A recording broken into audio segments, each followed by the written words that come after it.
Hello. It's a bit murky today, so I've got the light on. Bear with. If you're here, then it's because you are curious to know what my tips are for things that you can do with your dead stock, the products that aren't selling so well on Etsy or wherever you sell, and you just want some ideas on how you can perhaps get them out there into the world so that you can all move on. But before we get to that, if you are a regular subscriber here, you will know that this is not my usual setup. And I'm just going to quickly explain why. I have work I need to do, and I am torn whether or not to do a YouTube video or do my Etsy shop work. So I have decided to combine the two. So if you're wondering why I am seemingly distracted, I'm always distracted. So this is a very informal video, but there's still going to be a lot of good tips here, so keep watching. And with that, let's get into it. Well, the first one, and probably the most obvious one, is to batch up some of your items to make gift sets. Say, for example, you do necklaces and you do earrings. I used to do this as well, and I would just get a necklace and I would get some matching earrings and make a nice set out of them. And that way you don't have to make anything new, which is a bonus, although you can do that, and I'll explain why. So gift sets sell better if you have at least one strong item. I couldn't just get my lowest performing necklace and just batch it with my lowest performing earrings.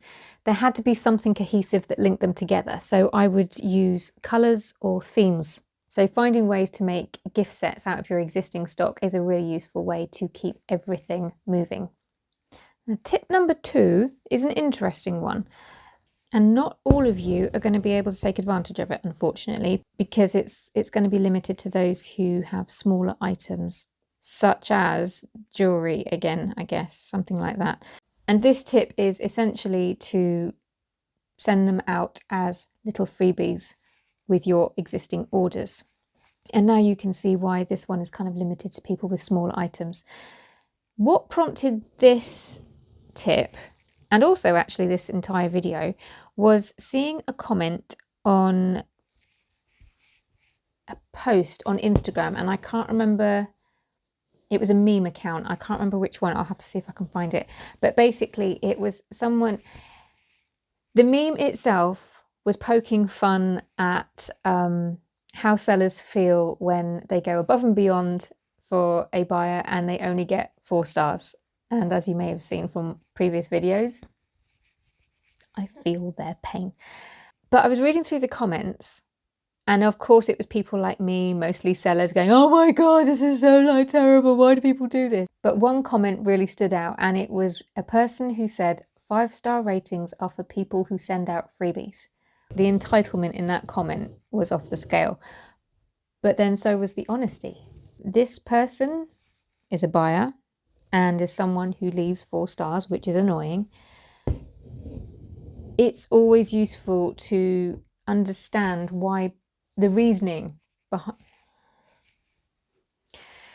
It's always useful to understand the reasoning behind that, and that this is the first time I've ever seen anyone explain why they leave 4 stars over 5, because they didn't get a freebie. And this is why I thought this would be a really useful tip. Because you never know. You never know.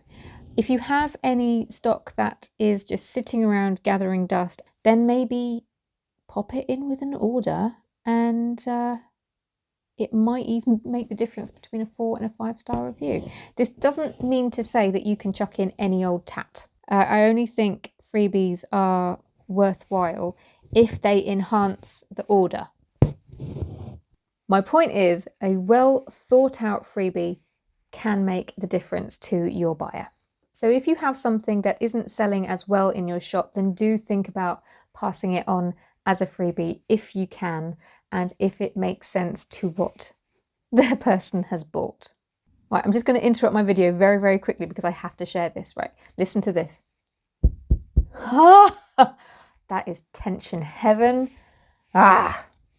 Sorry, I just needed to share that with someone. There is no one in the house with me at the moment other than the dog, and he doesn't care about drum perfect tension. Right, okay, back to the video. But if you're enjoying it so far, please give it a thumbs up. I know, I sound like a proper YouTube idiot when I say that, but it really does help get this video out and it supports me and it's free and it would be really lovely. Please, thumbs up. Otherwise I'll just drum at you some more. Okay, back to the tip. Now the last tip is to sell them at a lower price and perhaps even bundle them up so that you can entice people to buy. So if we stick with the jewellery theme, if you have enough stock that just isn't moving, you could bundle them all up regardless of theme and colour, for example, and just say £10 sale or reduce to clear or whatever it is that makes the customer feel that they are getting a bargain here. You do have to ask yourself whether or not this will apply to your shop, because it does depend on what you sell and the price range that they were in to begin with. Because if you're selling something that you want to be considered high-end, slashing the prices and then bringing them right down to virtually nothing is going to be jarring for the customer, and it's going to make them question whether or not they can trust your prices if you keep fluctuating between really, really high and then really, really low. It will confuse them. It's like, well, is this worth the high price or is it not? Doing it this way means that you can recoup the cost of making the items and break even. Failing that, what I tend to do is go to my friends and family and say, would anyone like this for free? Otherwise, I will be donating it to the charity shop. Thankfully, I've only ever had to do that once. And thankfully, a friend said, yes, I will, thank you. Because that would have been a bit of a punch to the gut if even my friends and family had gone, nah, you're all right, Kim, we're good. In an ideal world, none of us would have any dead stock or anything that is slow moving in our shops. But unfortunately, this is not an ideal world, and we all do. And if you do need to make anything new to group up and sell as a gift set or anything else like that, check out this next video.